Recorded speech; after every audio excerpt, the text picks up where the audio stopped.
Hey, so this is the first episode of Our Ancestors Were Messy that I ever made, way back in 2024, and I am so proud of it. And I did make a little mistake. In the episode, you're going to hear me say that DePaul University is in Missouri, when in fact it is in Indiana. My apologies to the Tigers. The Secret Adventures of Black People and Nichole Hill Productions present Our Ancestors Were Messy.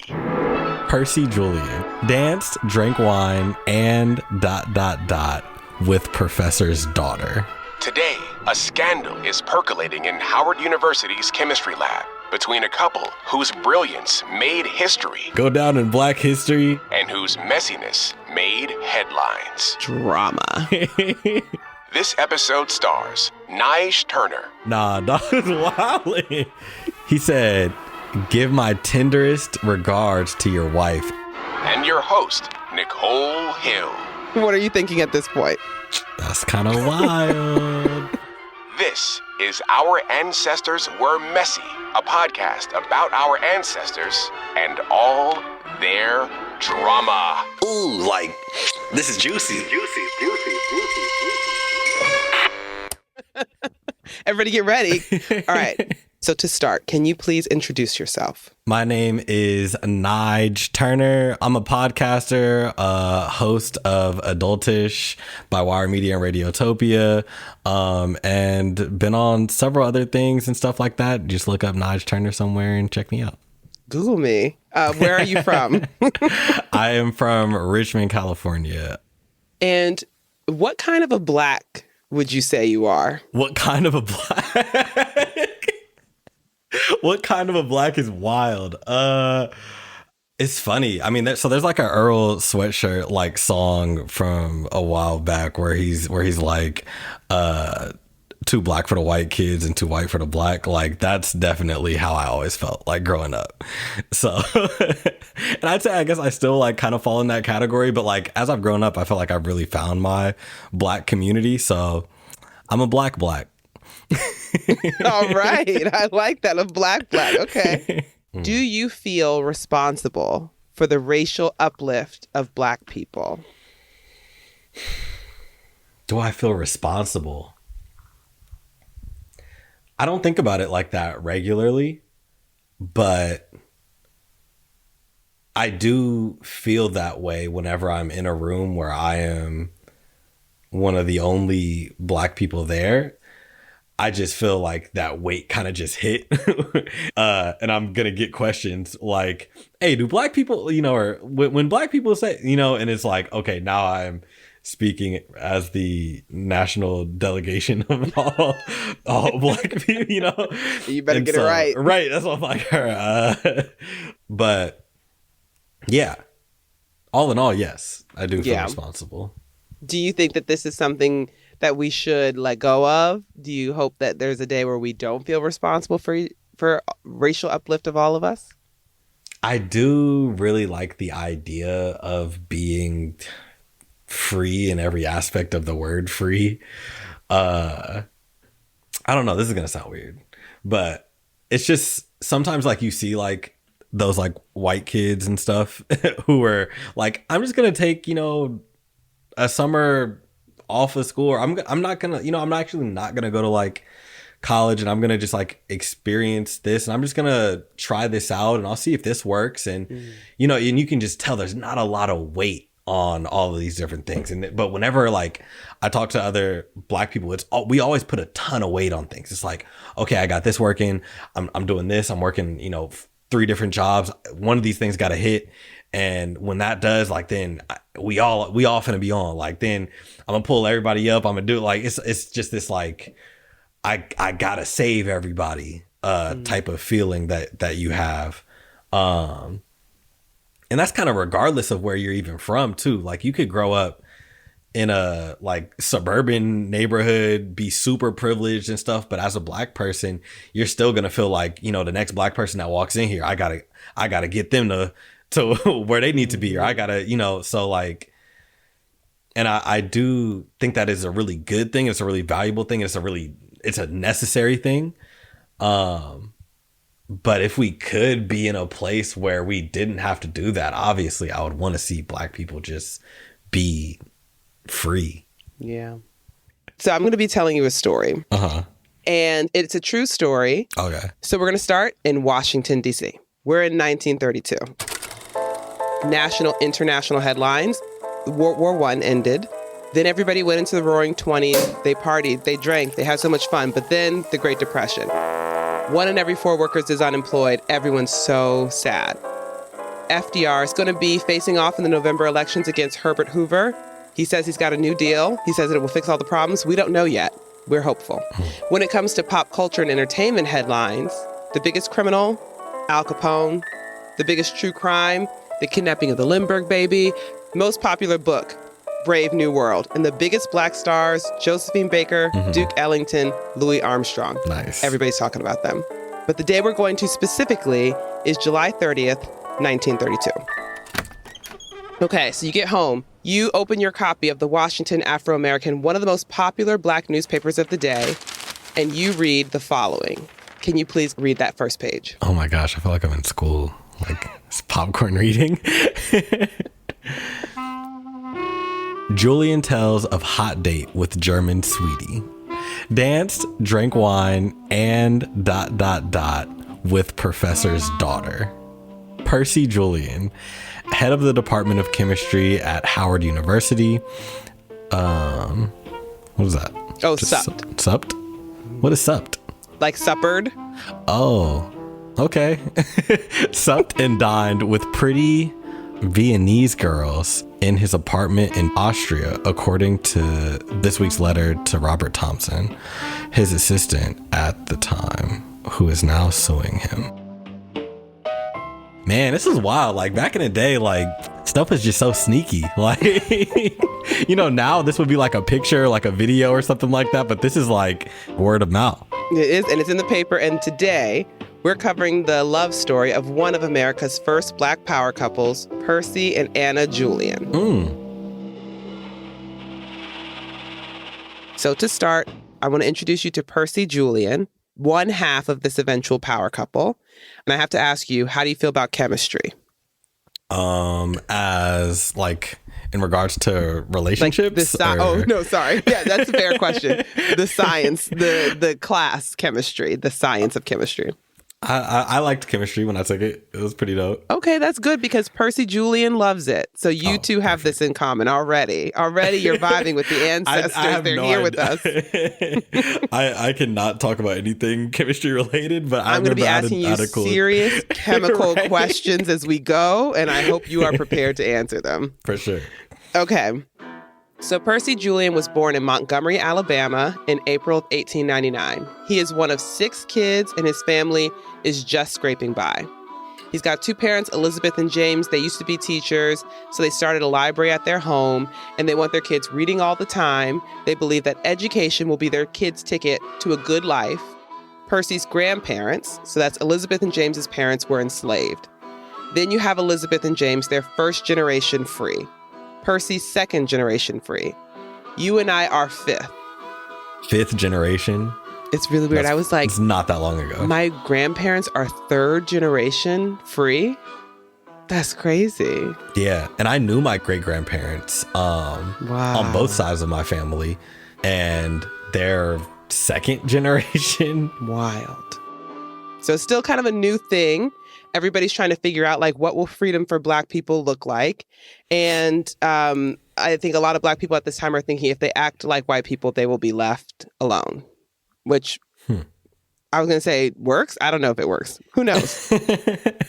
I don't think it works. I don't think we'll ever be left alone. So yeah. But I mean, understandable for the time. Exactly. So Percy's reading all the time. He's very drawn to chemistry. At one point, as a little boy, he climbs a fence so that he can watch the little white kids do chemistry stuff in their labs at their white school. But unfortunately, someone spots him and they call the cops, and the cops scare him away. He is in Montgomery, Alabama, after all, so it's obviously very racist. What were your biggest fears when you were like elementary school aged? I don't know, the dark. Probably fair, the dark, my closet, my brother. Those are good ones. Those are the big ones. Okay, so Percy's are rattlesnakes and white people. So, wait, what? No, I just, yeah. Those are good ones, too. So when it came to his education, under Jim Crow law, Black kids could only go to school up to the 8th grade. Then after that, they're like, you don't need to know anything else to go work in the fields. But his parents are like, absolutely not. They cobble together like a little bit more of an education for him. And then Percy gets into DePaul University, which is a small liberal arts college where he can study chemistry in Greencastle, Missouri. And it's 1916 at this point. The 15th Amendment has passed in 1870 before he was born. So Black people can vote, but it's such a hassle. Yeah. And, this is after Reconstruction era, so the country saw biracial democracy for the first time. But in response to that, Jim Crow laws are created. So he gets to Greencastle, but he can't live in the dorms. He can't eat on campus. He's got to walk all over town until he finds a place that will serve Black people. Very annoying stuff. At first, he really struggles. I'm sure, one, because he has to deal with all that nonsense, but two, because he only got to go to the 8th grade. So what he decides to do is he enrolls in high school while he is in college and does both so he can catch up. And then he gets this really cool professor who's named Professor Blanchard. And Professor Blanchard tutors him on stories about all these famous white chemists, and they become his heroes. And then he learns about a famous Black chemist who will become the bar that Percy tries to measure up to for the rest of his career. And his name is St. Elmo Brady, the first Black person to earn a PhD in chemistry in America. And Percy's like, I'm going to be just like you. I do have a picture of St. Elmo, actually, and Percy that I will share. Let's say St. Elmo first. Okay, how would you describe this man?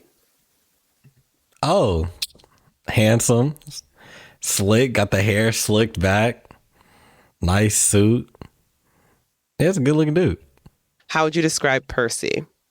Oh, sharp kid too. Yeah. No, they was fitted. They had some nice suits and everything. Hair slicked with the part too. Nah, yeah, they both look cold. If you had to cast someone to play them in a movie. Ooh, I don't know. I gotta pick somebody like. So the first one that's Elmo. St. Elmo. I feel like, like they always go a little too far in movies and stuff like that too. So they probably have like Jadena play him or something. Yes, you're right. That is who would play him. I'm a classic man. That is exactly who would play him. Okay, what about Percy? Who would play him? Percy. What's the he was the voice of Simba. Jason Weaver. Jason Weaver. So like a young Jason Weaver. I'm just trying to get my life back on track. I just need an opportunity, that's all. Okay, we got our cast. One is too far, one is just right. Yeah. Okay, so that's Percy. He makes it through everything he has to go through in college, and then he graduates. He's first in his class. He's Phi Beta Kappa, America's most prestigious academic honor society. He's made it in. When he graduates, they give him a key, the Phi Beta Kappa key, which he gives to his grandmother. She shows him her scars on her back that she got from being whipped when she was enslaved. And she said, I endured all that for this moment. It's huge. Yeah, it's deep. So you're Percy. It's 1920. You've got a bachelor's degree. What are you going to do next? Take the world by storm. I'm ready. I'm gonna be the next Elmo. Yeah, that's exactly right. He's like, St. Elmo got his PhD. So yeah. Percy's like, I have to go get mine too. And so his goal becomes to be the second Black man with a PhD in chemistry in America. He applies to all these places. He's waiting to hear back from them. Then his professor, Professor Blanchard, pulls him to his office and he's like, listen, I got all these letters from white chemists, all your heroes. And they were like, we know he applied to the school, but he's Black and he doesn't need a PhD to teach at a Negro college, which is all that a Black man can do anyway. So tell him, let that dream die. Just go work at a Negro college. Percy's really sad because he wants to have a PhD, but St. Elmo taught at Fisk University. So he's like, okay, I'll go teach at Fisk.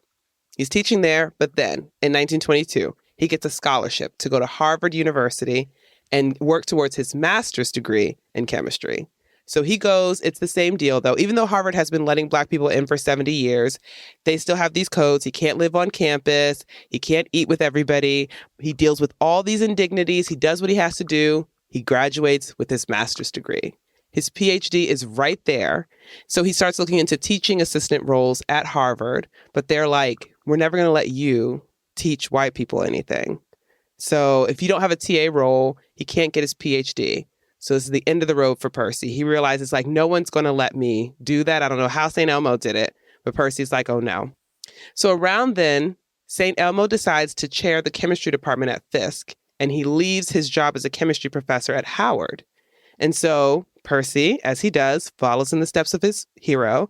So in 1929, he packs his bags and he moves to D.C. to take over St. Elmo's vacant position at Howard as a chemistry professor. So now he is in D.C. Now we're going to switch gears. We're going to talk about Anna Johnson, who is the second half of this eventual love fest. So Anna was born in Baltimore, Maryland in 1903. She's the fifth of 7 girls. Her dad was a podiatrist. Her mom was a homemaker. So they are ballers. They're not like Percy. They got money. So when she was a little girl, she got sick and her dad homeschooled her for a while. And then when she went to go enroll in the 3rd grade, they were like, you're so smart, you should go to 8th grade. So she is getting ready to... what 3rd to 8th is? Okay. Yeah. All right. They're like, you can do it, kid. You'll be fine. So she goes to enroll in the 8th grade, but in Baltimore, we have the same problem of like, Black people don't need to be educated past the 8th grade. Her family's like, yes, they do. They send her to West Philly. She goes there to live with her aunt, where the schools are much better for colored children, and she enrolls in high school at the age of 12. She graduates in 1919, and she enrolls in the University of Pennsylvania. How old is she now? 15, maybe? 15, going to college. Okay. Mm-hmm. She's like a little baby in there, but she's doing what she has to do. Zoe 101. Exactly. So UPenn, at this point, when she enrolls, they've been letting Black people in for 40 years. Philly's not legally segregated, but the Great Migration is bringing a ton of Black people into town at that point. So white people are moving away and Black people are just like doing their thing. They're living in Philly. They're free. They're going to college as babies. She also has the right to vote at this point, but it's such a hassle. And groups like the Deltas are fighting to improve access. And so she pledges Delta, and then she graduates in 1923. Ooh, and I have a picture of her. Let me get my actors. In my mind. Yeah. Start thinking about your actors now. Let me see. How would you describe Miss Anna? She's adorable. Nice, like little, like swooped up cut. Like, yeah, she looks like really sweet. She's got a bob. She's got like a nice bob. But yeah, she's nice little wildly bob. light skinned. Like, yeah, really light skinned with the bob though. But you could tell she's Black. Yeah. Especially cut from the eyebrows.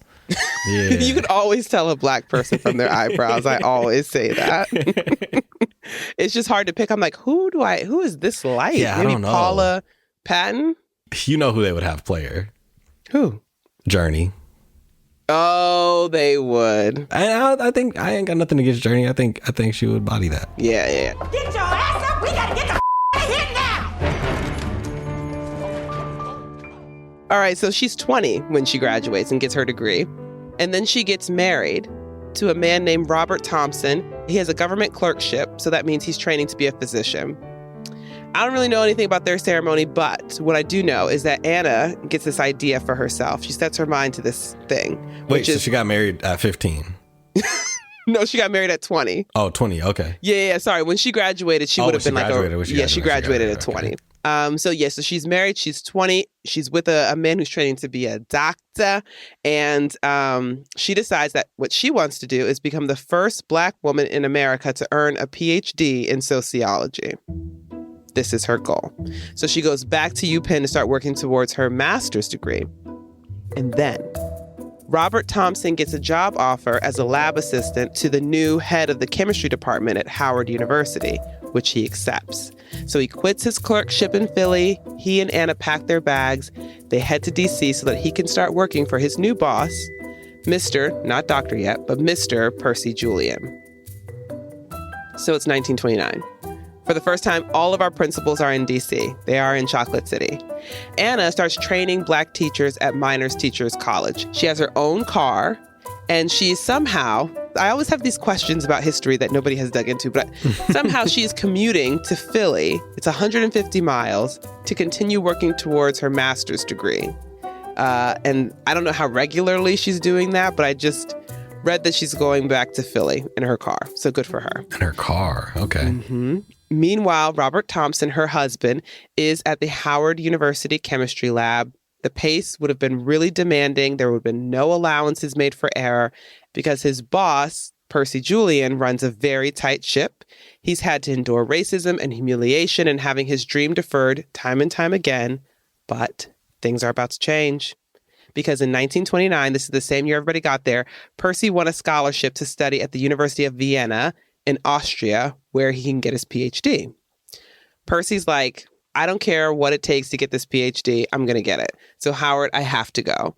And so they tell him that's okay. We're going to appoint this white professor. His name is Dr. Jacob Shohan, and he will handle all of your duties until you get back. Percy's like, fine. He goes to Vienna. So the chemistry that Percy has been studying, this is the part that I'm going to expect you to really kind of dive in here. Oh, yeah. Break down, talk about the compounds, talk about, this is your time to shine. Here we go. So the chemistry he's studying is plant chemistry. And in 1920s Vienna, you're shaking your head. Yeah, classic plant chemistry. Yeah. So Plant chemistry. In the 1920s, Vienna is the place to study this. And so what he's trying to do is like, you know how coffee keeps you up because of caffeine and cigarettes calm you down because of nicotine? He wants to figure out what plant has pain reduction qualities and then find a way to synthesize and mass manufacture a pain remedy. So that's what his PhD is working towards. So he gets to Vienna and he's got all this fancy U.S. equipment. Everybody's like, oh my God, can we study with you? Can we be friends? And he's like, yes. And then he makes all these friends and they are rich and white. And so they start inviting him to their family's dinners and vacations and parties. And in Europe at this time, first of all, lots of Black people go over there because they're just treated way better. That's the experience that he's having. So he is loving his life. And when he's not out, like, doing all these parties and stuff, he's in the lab. Beakers, goggles, white jackets, and chemistry. You know. Yeah. Yeah. You've experienced this. Of course. Late nights in the lab. Yeah. So he's just, like, working. And then he writes these status update kind of blog post letters back to his staff at Howard. He's like, I'm working so hard, but sometimes I get to party. Life is so much better here for Black people. Mainly I'm working. That's like the contents of these letters. At some point, he starts getting letters back from his lab assistant, Robert Thompson. And in his letters, he tells Percy, listen, so you remember Dr. Jacob Shohan, the white guy that's your stand-in? He's skipping classes. He's got a nasty attitude. His direct supervisors don't like him, and I think this could go bad. And Percy's like, I don't want to hear about that. Did you hear me when I told you I was having a great time? I'm not interested. So the drama in the U.S. continues without him. So Percy works really hard. He synthesizes all the plant alkaloids. You know about this synthesis. Yeah. Yes, exactly. Taking photos. Photos. Taking photos and synthesizing them. Wow. How lucky am I to have a chemist on this episode? We do what we can, you know? So then he does it. He successfully makes a pain medicine from plants or leaves or whatever. I'm not the chemist here. And then finally, after having to go to Missouri, Memphis, Boston, there was like a short stint in West Virginia I didn't even tell you about because he hated it so much. Then DC, and then finally Vienna in 1931. He has finally earned his PhD in chemistry. He's done it. We're so happy for him. Second one? I don't even know if he was the second one. Somebody might have beat him. I don't know. Man, that would be whack. But let's believe that he was. You did it, Percy. Yeah. Second in our hearts. Yes. So now he is Dr. Percy Julian. he returns to Howard University. He says, "Thank you, Dr. Jacob Shohan, for your service. You may leave." Then he tells his assistant, Robert Thompson, and the rest of his staff he will be turning the school into a nationally recognized center for research. Him and all his genius friends start writing all these research papers, and Percy becomes America's preeminent Black chemist and a superstar at Howard University and the toast of DC. But he hasn't heard the last from Dr. Jacob Shohan. Coming up, someone makes Dr. Julian an offer he can't refuse. And Anna Johnson chooses a parking space that puts her on a collision course with destiny. Stay tuned.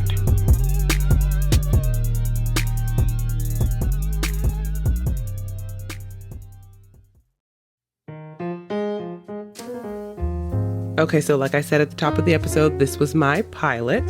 I made it and submitted it to Tribeca, and I got in, and then I decided to make this show on my own.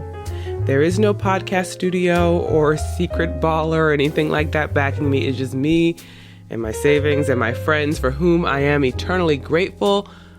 Well, actually, that's not true. It was just me and my savings and my friends, but now I also have the support of a steadily growing household, which is the community of donors that help to cover the cost of bringing you Our Ancestors Were Messy. Every day I open my email and I see that somebody else has joined the crew, and I'm so thrilled because becoming a member of the household and donating to this podcast helps me out quite a bit, but it also allows me to start planning for, dare I say, a second season. If you would like to join the household, you can visit our ancestorsweremessy.supercast.com and give a one-time donation or become a subscriber for just $7 a month and receive bonus content, director's commentary, and be the first to hear updates about the future of this show. That's our ancestorsweremessy.supercast.com. The link is also in your show notes.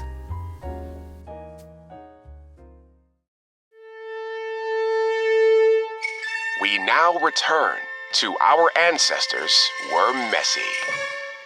All right. So Dr. Percy Julian is back in DC working in the Howard University lab. His right-hand man is still Robert Thompson, who is the husband of Anna. So that's all our players. Now I'm going to introduce you to someone new. His name is Dr. Mordecai Johnson. And in 1932, he is named the first Black president of Howard University. Before then, all the presidents were white guys. So Mordecai Johnson, the president, calls up Percy. He says, "Congratulations on your degree. I'm so happy for you. Also, some stuff went down while you were in Vienna." Dr. Jacob Shohan's supervisors accused him of insubordination. They were just like, basically, he sucks. And Mordecai was like, "I have hiring and firing authority, so he's out." Mordecai goes to Jacob. He says, "This is your 30 days notice. Goodbye." Jacob says, "You do not have hiring and firing authority over me because I'm on the tenure track and I can't be fired with only 30 days notice." So Jacob appeals to the Howard University board and they take his side. So now he gets to stay and he's acting even worse than he did before. So Mordecai is pissed and he wants him out. So he says, "Percy, you already create like a very toxic work environment. And so I just want you to up the ante, work them even harder, demand even more excellence, never be chill about anything ever, and make it so that Jacob wants to quit." Would you do this for Mordecai? I don't know. I feel like it has to be another plan. Like, why am I make everybody else go like struggle through all of this just so we could get one dude out? Like, it's got to be another way. Is there anything that Mordecai could offer you that would make you go along with this plan? I mean, not really. I maybe money, but I think I would have to have a meeting with everybody else, like without Brett there. You know, like everybody gotta have a meeting. We were like, "Yo, it's about to get wild. We about to turn up the heat. It's gonna be really intense, but just know it's not personal. We just trying to get Jacob out. We're just trying to get Jacob out of here." I think if I met with everybody and everybody was like, all right, yeah, it's the only way, then I think I could do it then. Wow. Okay. That's it. So you're going to trust you can get the whole lab on your side, but it's really just like we are just torturing this one man. Yeah, yeah. Okay. That's a very honorable way to go about it. Percy has a different plan. Oh, He says, I will help you, but in exchange for something. In exchange for something. In exchange for something. And to understand what happens next, you have to understand Black newspapers. So at the time, Black newspapers are everything. A lot of Black people are starting to advocate for civil rights. I mean, they have been advocating for a long time, but they're using the papers to fight for their civil rights, to find jobs, to celebrate one another, to see like positive representations of themselves. Okay. But also, people are people, and you don't just want to read about the struggle all day. Sometimes you want a shade room kind of update on sex, on money, on power. And that's across race, actually. What white papers had started doing to attract readers is they would publish true crime and celebrity gossip and bathing suit pics on the front pages. And so Black papers just copied that. They also, whenever a Black person is mentioned in a white paper, like the New York Times or the Post or whatever, they would always write Nige, comma, Negro. So what all the Black papers started doing is they would write like Jacob, comma, white, and they just like do little things to be Black, or they will write sepia toned. They write They have so many words for white people. That's dope. So the Washington Afro-American was one of the most read Black papers in America. And whereas the top papers editors, like all the other Black papers, they would be like, oh, we're going to publish this gossip, but we hate to do this. The Washington Afro-American was like, bring it on. We love it. More drama, more drama. Of course, civil rights stuff, but also drama, drama, drama. So on April 30th, 1932, thousands and thousands of Black citizens of D.C. open up their issue of the Washington Afro-American, and they flip to page 13, which is where all the mess is, and they read the following. Chemistry department shakeup set for June 30th. It was learned Tuesday that 2 members of the Department of Chemistry had been told they would be recommended for dismissal. The 2 members of the department are Dr. Jacob Shohan, white, associate professor, and Robert Thompson, assistant director of chemical laboratories. Separate lists of charges were filed against both men by Dr. Percy Julian, head of the chemistry department. So the charges Percy filed were for inefficiency and lack of cooperation. Jacob is going to get a hearing in front of the board because of the whole tenure track thing, but because Robert Thompson is only a lab assistant, he's just fired. So anyway. Wait, so Percy, my bad. No. Yeah, go ahead. Percy is Robert's boss, and Robert is married to Anna. What are you thinking at this point? That's kind of wild. About to steal it. Why? Then on May 14th, so just a few weeks after the first headline, the following story appears in the papers. Robert B. Thompson filed suit against Dr. Percy Julian, Howard chemistry head, in District Supreme Court Monday. He set forth that he discovered his wife and Dr. Julian together in the apartment of the latter on October 25th, 1931. He swore that after having observed his wife's car in front of the address, he later heard her voice in Dr. Julian's apartment. Thompson went home, packed his things, and left, he stated. On the following morning, Thompson took the case to Dr. Mordecai Johnson, president of Howard University, but was told to go to the university physician and get some pills to make him sleep. Thoughts? What? Mordecai just was like, get some sleeping pills. You gonna be good. Sleep it off. That's what he said. Okay. All right. Let's How are you doing? Yeah. Talk us through it. How are you feeling? So Robert filed a suit against Dr. Percy, who just had him fired, because he discovered Percy with his wife at Percy Julian's house. Why was he at Julian's house? Oh, these are good questions. He said he saw his wife's car outside. Oh, did they just live on the same street or something? Like, how'd you end up? Interesting. It's not like he couldn't ping her phone or nothing like that. How you just pull up? That's true. Wow. Okay, so he fired him took his wife. So here's where we are. Mordecai went to Percy and he said, I need you to get rid of Jacob. Percy said, Mordecai, I need you to get rid of Robert. Mordecai's like, all right, fine, fire them both. I don't care.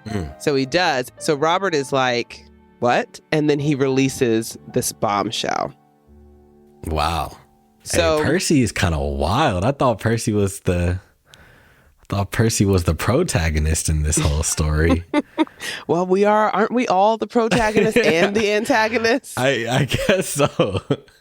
So Percy, he's up against it because after he fired Jacob and Robert, the two joined forces and they decided to give the black papers remember those blog post status update style letters that Percy was writing while he was away in Vienna? They give them to the Washington Afro-American. And for the rest of the summer of 1932, the papers release Percy's letters one by one, and everyone is super scandalized. So while he was away, he was really feeling himself, and he starts trash talking people by name, including other chemists, including St. Elmo Brady. I'm a classic man. Can you please read the quote from one of his letters on page 4? We have synthesized 2 beautiful alkaloids found in opium. I must laugh when I write the word alkaloid. And remember Brady. Brady could labor with his knowledge for 100 years in this field and secured nothing. Wow. He's just, he thinks these are private correspondences and he is really feeling himself. There are his extracurriculars. Can you read the update on page 5? All right. I've made a date with my little German sweetheart. Mum's the word. We shall sup. Who's he writing this to? All right. Robert Thompson. Oh, so he was bragging about. All right. We shall sup together in my palatial chambers this evening. The freedom of European life is the one joy forever. Last night, for example, after supper, we sat at the table until 9 o'clock. The father, a chemist, excused himself. The mother soon said good night and bade me come again soon. Oh, yeah, like bid me, but in past tense. Bade me and come again soon. Bade me come again soon. Oh, like I bid you adieu. I bade and bade me come again soon.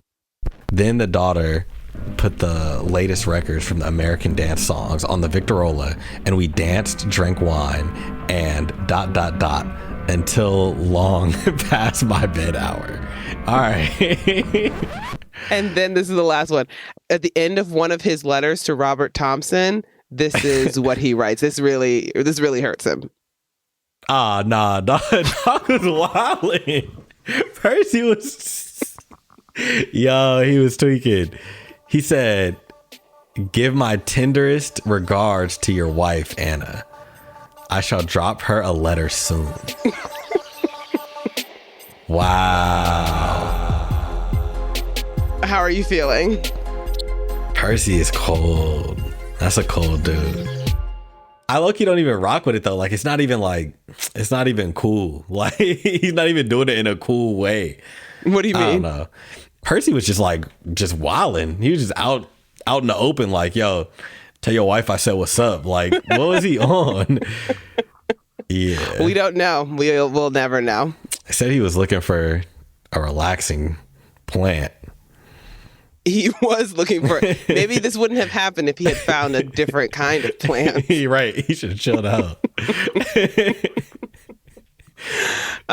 It's alleged that when he opened the papers and he saw his private correspondence in print for everyone to see, he cried.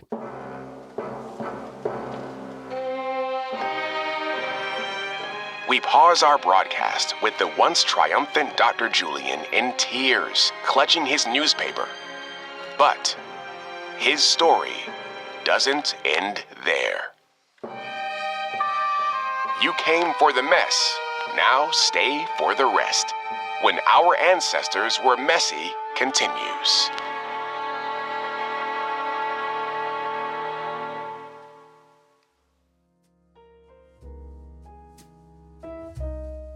Can I tell you something about the Washington Afro-American? This was the first Black newspaper I ever read. And the headlines about Percy Julian were on the front page of that paper. I couldn't believe my eyes. And that's what put me on the road to making the show. I was able to read that paper because there are organizations out there that save and archive these invaluable artifacts of Black history. Organizations like Afro Charities, the nonprofit that maintains and cares for the Afro's archives. They host programs and provide meaningful opportunities for all of us to engage with and contribute to the archives. And in this way, we get to meet our ancestors up close. You can visit afrocharities.org to learn more about their work and how you can support. And you can follow me on Instagram at Our Ancestors Were Messy to see video from my first visit to the archives in the fall of 2024. Both those links will be in the show notes.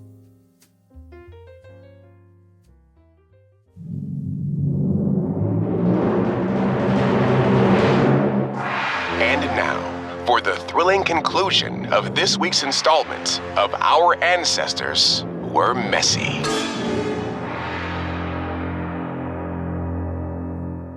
So Percy, he's totally disgraced. He has to resign from his position at Howard. No other Negro college will have him. Everybody's whispering about him in D.C. He's ruined. As for Anna, in the 30s, to get a divorce, you had to prove that you were the victim of cruelty, adultery, or abandonment. And so since this wasn't always easy to prove, people paid professional witnesses to testify to adultery. So your suspicion about, well, why was he driving past Percy's house? He may have paid someone to follow his wife to prove his suspicion so that he could get a divorce, which he does get. And I'm sure that Anna is a bit of an outcast at this point. So our two principals, they're down and out. Man. But they continue dating each other. Okay. I want to know how did it happen? Like how did they spark it off? Well, let's imagine a scenario. Because we'll never know. This could be right. Yeah. You're Percy. You're the head of the lab. You throw a little Christmas party. You say, everybody, bring your significant others. Who did we say is playing him? Jason Weaver. Jason Weaver shows up. Okay. And he's with, who's playing her? Journey. Jason Weaver and Journey lock eyes across the beakers in the lab at the party. Well, I guess the party wouldn't be in the lab. They lock eyes in the auditorium. Something happens, but they're like, we can't. This isn't right. So maybe they're just passing letters back and forth. Or he is signing off all the end of his letters. Well, no, I guess they are writing letters because he did say, I will drop your wife a letter soon. That's wild. Like, I'm also married. And so, like, if somebody was like, bruh, like, don't trip, I'm a send Brandy a letter soon. Like, bro, what are you sending her a letter for? Like, that's wild. It's wild. Yeah. That's just cock. Like, he got real cocky with it. He did. He did. He thought he was on top of the world, and he was, but now he is at the bottom again. He can't stay in D.C. He can't find work there, so he has to take low-level chemistry jobs back in Missouri because his professor, Professor Blanchard, is the only one who takes pity on him and is like, come on back, I will help you. So he is working there. Anna continues working towards her PhD, and she gets it. Hey. She becomes the first Black woman to hold a sociology PhD in America. That's fire. Also, Percy goes through this whole thing where he has to earn back his reputation by proving the super famous chemist wrong. And he's trying. He proposes to Anna. They're supposed to get married. He says, I can't marry you right now. I have to prove this famous chemist wrong, and I have to earn my reputation back. She's like, literally, if you cancel this wedding one more time, it's over between us. He's like, okay, sorry. So on Christmas Eve in 1935, they get married. On Christmas Eve? On Christmas Eve, they do it. They're too much. They're just so dramatic. Oh my goodness. You got married on Christmas Eve. Sending letters. Oh my gosh. They do it big. Yeah, they're a lot. They get married. He proves that famous chemist wrong. They move to Chicago, and then they enter into Black history. So this is where their story usually starts. Okay. They get to Chicago, a bunch of really racist things happen to them, but also Percy gets a job working for Glidden, the paint company, and he patents all of these like little inventions. And they let him run a lab, which is his first lab since Howard. And Anna gets really involved in the civil rights struggle in Chicago. They decide they want to start a family, but it's not easy. Anna suffers a couple miscarriages, which inspires Percy to study the hormone progesterone and learn more about its role in facilitating healthy pregnancies. They eventually have their daughter Faith and their son Percy Jr., and they take in their nephew Leon. Percy starts his own lab called Julian Laboratories, and Anna becomes the company's VP, treasurer, and bookkeeper.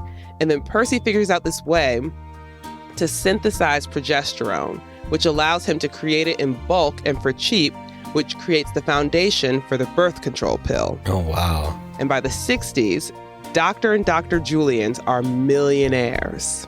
They've done it. Can you believe it? Dr. and Dr. Julians. Mm-hmm. That's dope. So they become the toast of the town of Chicago. They're major donors to civil rights related causes for the rest of their lives. Everyone remembers them for being prestigious, an honorable, and an exemplary family. Percy passes away in 1975 at the age of 70 with 18 honorary degrees. And Anna passes away in 1994 at the age of 90, having won dozens and dozens of service awards and honors. There's no mention of whatever happened to Robert Thompson, but I hope we wish him well. Man, I'm sorry, Rob. Sorry, Rob. Obviously, there's a whole lot more that happened, but for now, that is the story of one of America's first Black power couples, Percy and Anna Julian.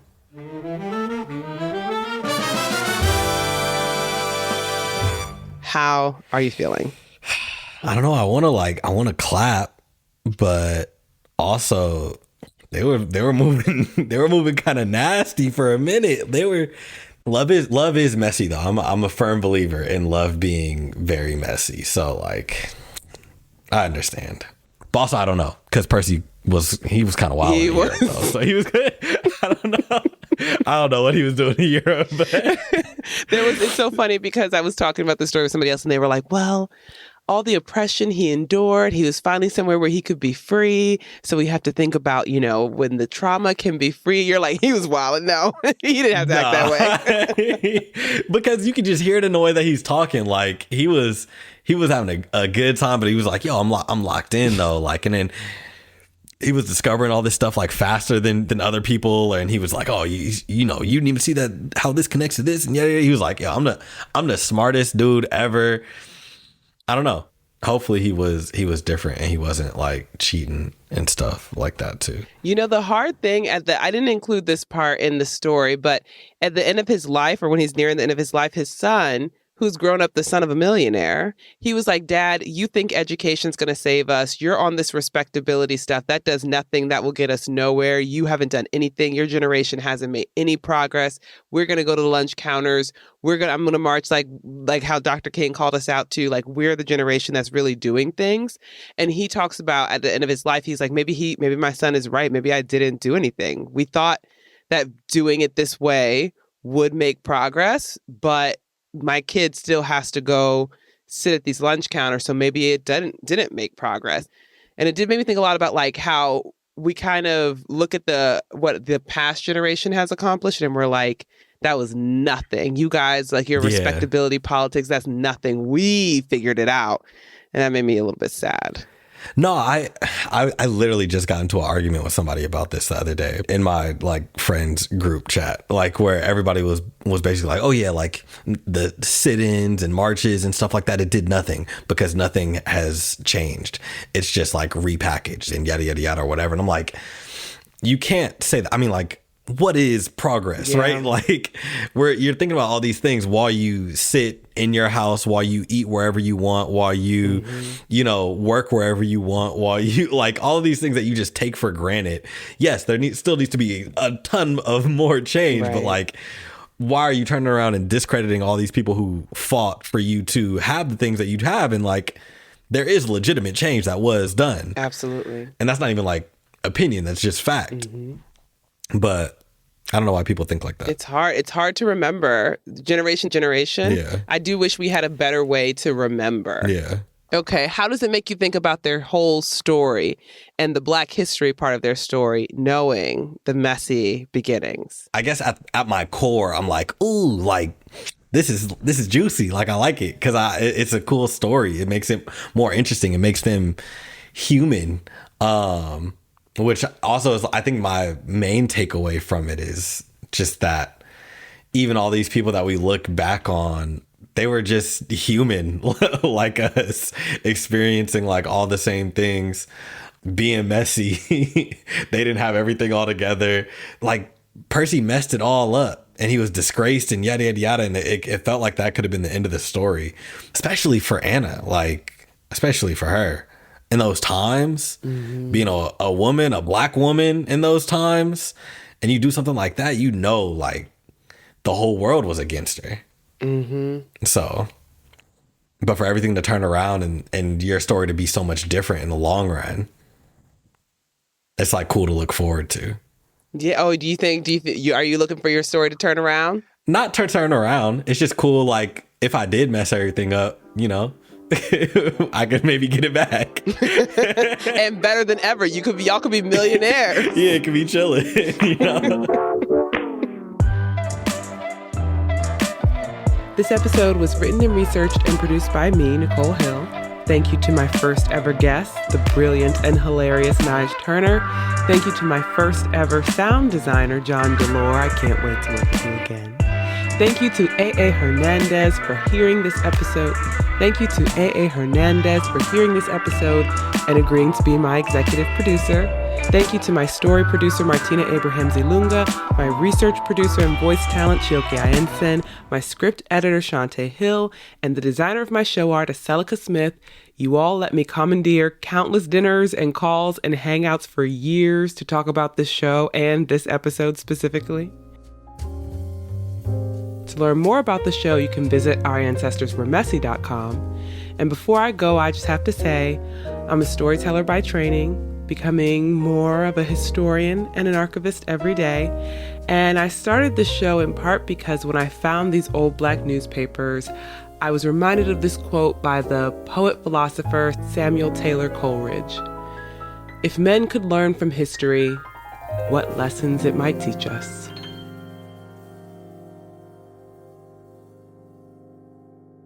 Sorry, Rob.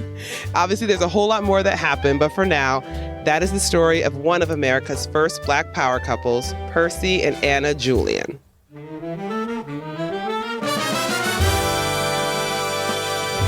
How are you feeling? I don't know. I want to clap, but also they were moving kind of nasty for a minute. Love is messy though. I'm a firm believer in love being very messy. So like, I understand. But also I don't know because Percy was kind of wild. He was. Europe, though, so he was good. I don't know what he was doing in Europe. But.